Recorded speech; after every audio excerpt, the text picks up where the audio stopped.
پھر اس سے دو جوڑ بنائے، کوئی مرد بنایا کوئی عورت بنائی۔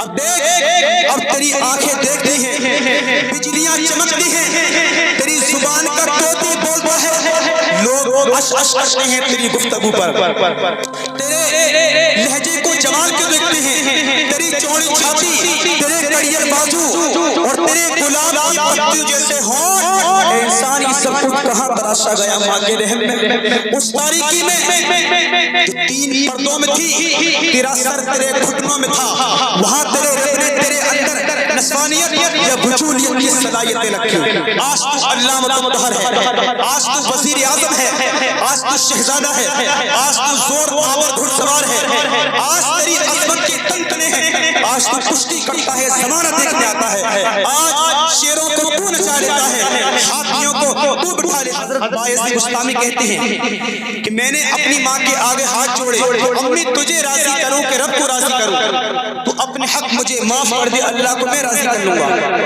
ماں نے کہا جاؤ بیٹا، جنگلوں میں گئے، ذکر و فکر میں اللہ کو یاد کرتے رہے، تنہائی میں اس کی رحمت کے چراغ اپنے دل میں روشن رکھے۔ 12 سال گزر گئے حق کی تلاش میں۔ ایک دن بستان کے قریب سے گزر رہے تھے، دل میں خیال آیا کہ ماں کو سلام کر دوں۔ جاڑوں کا وقت تھا، سوچا 12 سال ہو چکے ہیں، ماں کا چہرہ نہیں دیکھا ہے، چلو چلتے چلتے ماں کو سلام کر دیتے ہیں۔ جب اپنے گھر کے دروازے پر پہنچے، دستک دی، اندر سے آواز آئی کہ بیٹا بایزید ٹھہرو میں بھی آئی۔ دروازہ کھولا، دیکھا پراگندہ صورت، بکھرے ہوئے بال، پھٹے ہوئے کپڑے۔ کہتے ہیں کہ جب میری ماں کی نگاہ میرے پہ پڑی، اس کی چشمان سے موٹے موٹے آنسو بہنے لگے، اور اس نے اسی حال میں اپنے ہاتھوں کو اٹھایا اور اللہ تبارک و تعالیٰ کی بارگاہ میں دعا کی کہ مولا میرا بیٹا بایزید تیری طلب میں نکلا تھا، تو نے ابھی تک اسے اپنا قرب نہیں دیا۔ حضرت بایزید بستامی کہتے ہیں کہ 12 سال کی عبادتوں سے جو کچھ نہ مل سکا، ماں کو اٹھے ہوئے ہاتھوں سے مل گیا۔ سبحان اللہ۔ میں نے کہا مالک تو کہاں موجود ہے اور میں تجھے کہاں تلاش کر رہا ہوں؟ تو یاد رکھیں ماں باپ کی رضا اللہ تبارک و تعالیٰ کی رضا کا دروازہ کھولتی ہے، اور جن لوگوں کے ماں باپ ناراض ہیں وہ جائیں کسی پیر صاحب کی چوکھٹ پر، او میاں ماں کے قدم چومو، باپ کی ٹانگیں دباؤ، پہلے مرشد آپ کے تمہارے ماں باپ ہیں، پہلے مرشد کو آپ ناراض کر بیٹھے ہو اور دوسرے مرشد کے پاس آپ جاتے ہیں۔ ہم نے رب حکموں کو توڑا، ہم نے پرواہی نہیں کی، ہم سمجھے دنیا میں آئے ہیں، ہماری دنیا ہے، آوارہ ہوں، خواہشات نفس کے مطابق زندگی گزارے، آنکھیں بے حیائی میں لگی رہی، سوچیں آوارگی میں لگی رہی، کان نغمے سنتے رہے، صبحیں جھوٹ بکتی رہی، ظلم و جبر کا بازار گرم رکھا، عزتیں پامال کرتا رہا، لوگوں کا مال لوٹتا رہا، حق نصر کرتا رہا، کہے دل چیڑتا رہا، لوگوں کو زخمی کرتا رہا، لوگوں کے جذبات سے کھیلتا رہا، پرواہی نہیں کی کہ یہ دنیا ہے، امتحان گاہ ہے، ارے چند دنوں کی کیا ہے، اللہ کے حضور پیش ہونا ہے، اب لوگ حساب ہونا ہے۔ اب جب وہ دیکھیں گے کہ ان کے ساتھ کیا ہونے والا ہے تو ان کے چہرے پہلے ہی بگڑ جائیں گے۔ کیوں؟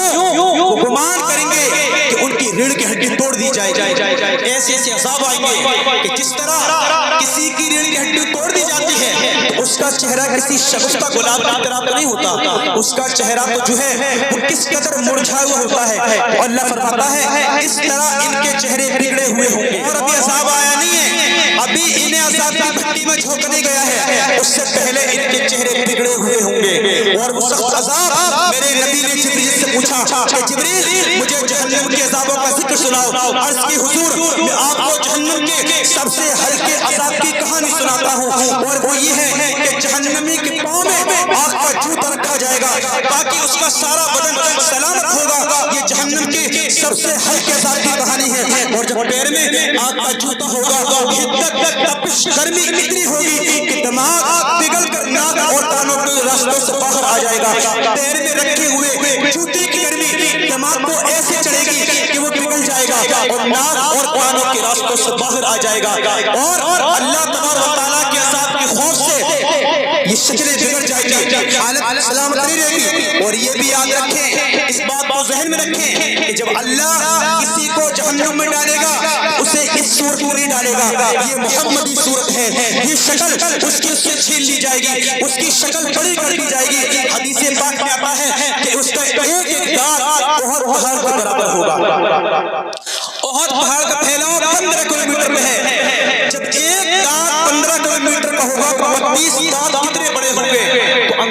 लगाओ ये मुंह कितना बड़ा होगा। और मुसलमानों याद रखो उसे इतना बड़ा इसलिए किया जाएगा ताकि वो अजाब की तकलीफ ज्यादा सहे।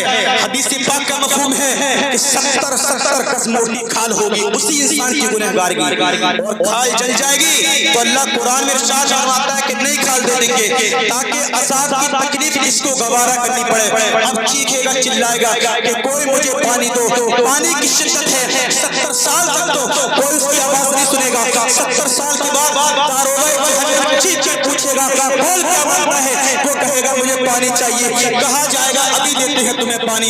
दारोगा जाएगा और उसे पानी देगा, कोको कोला की बोतल देगा या पेप्सी थमा देगा या मिनरल वाटर की बोतल देगा? नहीं, कुरान बताता है उसे माए हामीम दिया जाएगा, खौलता हुआ पानी। और वो इतना गर्म होगा जब पीने के लिए मुंह की तरफ करेगा उससे उड़ती हुई भाप की वजह से उसके मुंह की खाल उतरकर उस पानी के अंदर गिर जाएगी। उसके बावजूद उस इंसान को पानी पीना पड़ेगा। अल्लाह फरमाता है ये दुनिया सब कुछ नहीं है, समझ लिया यही सब कुछ है। आखिरत को भूल बैठे, सुबह वही काम पे निकल गए, शाम आई आबार की निकल गए, सदाएं आई रही हय्या अला सलाह हय्या अला फलाह, कोई परवाह नहीं की, न पेशानियों ने सजदे किए न सोचों में पाकीज़ किया। इस तरह जिंदगी गुजार के चले गए। नहीं, एक तो वो होंगे जिनके चेहरे शबा गुलाब होंगे और एक होंगे जिनके चेहरे बिगड़े हुए होंगे। कल्ला इज़ा बलगत तराकी, ये तो क़यामत के बात का मंजर है ना। अभी क़यामत से कबल एक मंजर अल्लाह तबारक व तआला कुरान में इरशाद फरमाता है कल्ला इज़ा बलगत तराकी, हाँ जब जान गले को पहुंच जाएगी। इंसान तेरे ऊपर वो घड़ी भी आने वाली है, वो वक्त भी आने वाला है जब सांस इस हंसली में अटक जाएगी। अब डॉक्टरों ने मना कर दिया, अब डॉक्टरों की तरफ से इलाज करार हो गया कि अब इलाज नहीं रहा, अब जान निकलना चाह रही है, अब जान चंद मिनटों के मेहमान है। अब घर वाले चीखते हैं चिल्लाते हैं, अरे कोई झाड़ फूक वाला बुलाओ, कोई दम वाला बुलाओ, शायद कोई दम करे तो इसकी जान बचाना है। डॉक्टरों ने मना कर दिया है, अब डॉक्टरों की तरफ से इलाज करा हो गया है। अब डॉक्टरों ने कह दिया है कि इसे ले जाओ या किसी वेंटिलेटर पे डाल दो। अब डॉक्टरों की तरफ से मना हो गया है। फसन्ना अन्नहुल फिराक, अल्लाह फरमाता है ये किसी झाड़ फूक वाले को ढूंढ रही है। अरे जिसकी सांस गले में अटकी है उसे पता चल चुका है अब मौत आ चुकी है, उसे यकीन हो गया है अब मौत के लम्हे आ चुके हैं, अब मैं बच नहीं पाऊंगा। अब आंखें तारे लगी हैं, पिंडली चल रही है। जब इंसान की मौत आ जाती है तो फिर उसके दोनों पैर आपस में मिल जाते हैं, फिर पैरों से पैरों को जुदा किया जाता है, फिर दोनों अंगूठे बांध दिए जाते हैं ताकि पिंडली के ऊपर पिंडली ना चढ़े। इंसान तेरे ऊपर वो घड़ी भी आने वाली है, साहिब वो वक्त भी आने वाला है जब दोनों अंगूठे बांध दिए जाएंगे, जब चरी लाने में रूह खुश दी जाएगी, जब चिट्टे लिबास में तुझे बदल दिया जाएगा, जब साल के सामने तू बेबस पड़ा होगा, उसकी मर्जी ये बात उठाए जब वो बासु सर्द पानी डाले या गर्म पानी डाले, जब बस पड़े हो गए जो है गुस्ल देने वालों के सामने नाक में रूह होगी, दोनों अंगूठे बंधे होंगे। ये महल ये बंगले ये कोठियां जिसे तूने सवेरे शाम हलाल की तमीज किए बगैर कमाया था, वो सियासत बोले मकान बना रहा है, बस इसे और हिसाब तू जाके देख। और ये तो एक मिनट भी तुझे अपने घर के अंदर नहीं रखेंगे कि चलो एक मिनट मेहमान रखने, कहते नहीं इसे जल्दी करो, इसे कब्रिस्तान छोड़ाओ, मेहमानों ने भी जाना है। अरे वो तो तेरा लिबास भी फाड़ कर उतारेंगे, खुद गुस्ल देने के लिए आज तैयार नहीं है। इंसान जब पिंडली लिपट जाएगी इला रब्बिका यौमइज़िनिल मसाक, उस दिन तुझे तेरे रब की तरफ लौट जाना है। फला सद्दक़ वला सल्ला, ना तो उसने सच माना ना नमाज पढ़ी, वलाकिन कज़्ज़ब व तवल्ला, हाँ झुकलाया और मुंह फेर कर चल पड़ा। सुम्मा ज़हबा इला अहलिही यतमत्ता, अपने घर को करता हुआ ये सूरत में कफन की सूरत में कब्रिस्तान की तरफ जाएगी। तो उसी मरने वाले से पूछो कि वो क्या सोचता होगा। रब का कुरान इरशाद फरमाता है वल तस्साक़ बिस्साक़, जब पिंडली से पिंडली लिपट जाएगी इला रब्बिका यौमइज़िन यौमिदिन المساق، उस दिन तुझे तेरे रब ही की तरफ लौट के जाना है। कहाँ भटका हुआ है, कहाँ बहका हुआ है। फला सद्दक़ वला सल्ला, ना तो उसने नमाज पढ़ी न सच बोला। वलाकिन कज़्ज़ब व तवल्ला, हाँ झुटलाया और मुंह फेर कर चल पड़ा। सुम्मा ज़हब इला अहलिही यतमत्ता, फिर अपने घर को अकड़ता हुआ चला। औला लक औला सुम्मा औला लक औला, ए इंसान तेरी खराबी आ पहुंची, हाँ तेरी खराबी आ पहुंची। अयहसबुल इंसान अन युत्रक सुदा, इंसान दुनिया में ये गुमान करता है कि उसे सुदा छोड़ दिया जाएगा। सुदा अरबी में ऐसे ऊंट को कहते हैं कि जिसकी महाज, जिसकी लगाम किसी के हाथ में न हो, सुतरे बेमहाज। जिस घाट से चाय पानी पिए, जिस घाट से चाय चारा ले, तो उसे कहते हैं सुदा, आजाद। तो ये इंसान भी गुमान करता है कि मैं भी सुदा हूँ, कोई मुझे क्यों रोके, कोई मेरे जज्बात पे क्यों कदघन लगाए। बिलखुसूस जब जवान को बड़ा होता है, वो तो माँ बाप के कहने में नहीं आना चाहता, वो कहता है मेरी जिंदगी है, मेरी जवानी है, मेरे जज्बात हैं, मुझे आजादी से जीने दो, मैं सुदा हूँ।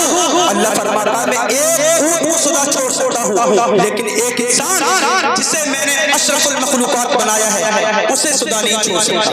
फिर रब इरशाद फरमाता है कि दोबारा कैसे उठाए जाएंगे, फिर वही बात आ जाती है। अलम यकुन नुतफतम मिन मनी युमना, रब फरमाता क्या एक बूंद थी ना पानी का कतरा जो रहमे मादर में रखा गया, सुम्मा कान अलका, फिर वो खून का लोथड़ा बना, फखलक फसद्दा, फिर अल्लाह ने उसे ठीक हम्बार बनाया, फजअल मिनहु ज़ौजैन ज़कर वल उन्सा, फिर उससे दो जोड़ बनाए, कोई मर्द बनाया कोई औरत बनाई। अब देख, अब तेरी आंखें देखती हैं, बिजलियां चमकती हैं, तेरी जुबान का तोती बोलता है, लोग अश अश करते हैं तेरी गुफ्तगू पर, तेरे लहजे को जमाल के देखते हैं, तेरी चौड़ी छाती, तेरे कड़ियर बाजू और तेरे गुलाब की पत्ती जैसे होंठ। इंसान ये सब कुछ कहाँ तराशा गया माँ के रहम में, उस तारीकी में जो तीन पर्दों में थी, तेरा सर तेरे घुटनों में था, वहाँ तेरे रब ने तेरे अंदर नस्वानियत या वजूलियत की सलाहियतें रखी। आज तू अल्लामा मुतहर है, आज तू वजीर आज़म है, आज तू शहजादा है, आज तू जोर आवर घुड़सवार है, आज तेरी अज़मत के तंतने हैं, आज तू कुश्ती करता है, ज़माना देखने आता है, आज शेरों को तू नचा लेता है, हाथियों को तू बिठा लेता है। इंसान इस बात को ना भूल, तू एक नापाक बूंद से पैदा किया गया। फिर अल्लाह इरशाद फरमाता है, कितना जोर आवर बयान है, अलैसा ज़ालिका बिक़ादिरिन अला अन युहयिल मौता, क्या जो रब माँ के पेट में एक नुत्फे को खूबसूरत इंसान बना सकता है, हड्डियों को जोड़ कर दोबारा इंसान नहीं बना सकता, वो इस चीज पर भी कादिर है। क़यामत के दिन तेरी हड्डियों से दोबारा तेरे पूरे जिस्म को खड़ा करेगा। आखिरी बात, मेरी बात खत्म हो चुकी है। हदीस पाक में आता है कि जब अल्लाह अपने बंदे को अपने सामने खड़ा करेगा तो पहला सवाल उसकी उम्र के ताल्लुक से होगा, अन उम्रिही फीमा अफनाहु, बता इंसान मैंने तुझे 60 साल 70 साल 80 साल जिंदगी दी थी, पता कहाँ गुजार किया। और दूसरा सवाल होगा तेरी जवानी के ताल्लुक से, अन शबाबिही फीमा अबनाहु, बता जवानी कहाँ जाया किया, इतनी हसीनो जमील मैंने तुझे जवानी दी, इसे कहाँ जाया की तूने, कहीं सारी रात सोशल मीडिया के ऊपर गंदगी और गलासत देखता रहा, तेरी जवानी गुजरी कहाँ है, कहीं शराबें पीकर तो अपनी जिंदगी को न बिता किया गया। और मुसलमानों को इंसान कितना खुशनसीब होगा जो कहेगा मालिक मेरी जवानी सजदों में गुजरी, मालिक मेरी जवानी तेरे लिए क़याम करने में गुजरी और तेरी इबादत में गुजरी। और सुन पहर के मुसलमानों जब हमारे पास में कोई जवाब नहीं होगा तो फिर हम क्या जवाब देंगे। अभी वक्त है, जिंदगी लम्हा लम्हा मौत के करीब होती जा रही है। ये हमारी जिंदगी हमें मिसले बर्फ की तरह, जिस तरह बर्फ होता है ना, लम्हा लम्हा बर्फ एक सिल्ली होती है, वो पानी का आकार में बदल जाता है, इसी तरह हमारी जिंदगी है ना, ये डूबती जा रही है, जिंदगी का सूरत गुरूब होने वाला। इस बात को याद रखें सारी रात मेरे भाइयों, जब रात को सोया करें ना तो پوری رات یہ نہیں خالی فون کا استعمال کیا کریں، 10 منٹ اپنے فون کو بند کریں، لائٹ کو آف کریں اور اپنی آنے والی زندگی کے بارے میں سوچیں کہ اگر ابھی اللہ تبارک و تعالیٰ کا بلاوا آ جائے تو کیا میرے پاس میں کوئی ایسا ذریعہ ہے کہ جو اللہ کو میں منہ دکھا دوں؟ میرے کہنے میں اور آپ کے سننے میں جو بھی غلطی اللہ تبارک و تعالیٰ سے معاف فرمائے۔ میں نے قرآن پاک کی بڑی مشہور و معروف آیت کریمہ کو اپنا قربان سخن بنایا۔ اللہ قرآن میں ارشاد فرماتا ہے الہاکم التکاثر حتی زرتم المقابر، یعنی زیادہ مال کی تباہی نے تمہیں اتنا گمشدہ کر دیا یہاں تک کہ تم نے قبروں کے منہ دیکھے لیکن تم لوگ نمازوں سے دور ہو گئے۔ میرے کہنے میں اور آپ کے سننے میں جو بھی غلطی اللہ تبارک و تعالیٰ سے معاف فرمائے۔ وآخر دعوانا الحمدللہ رب العالمین۔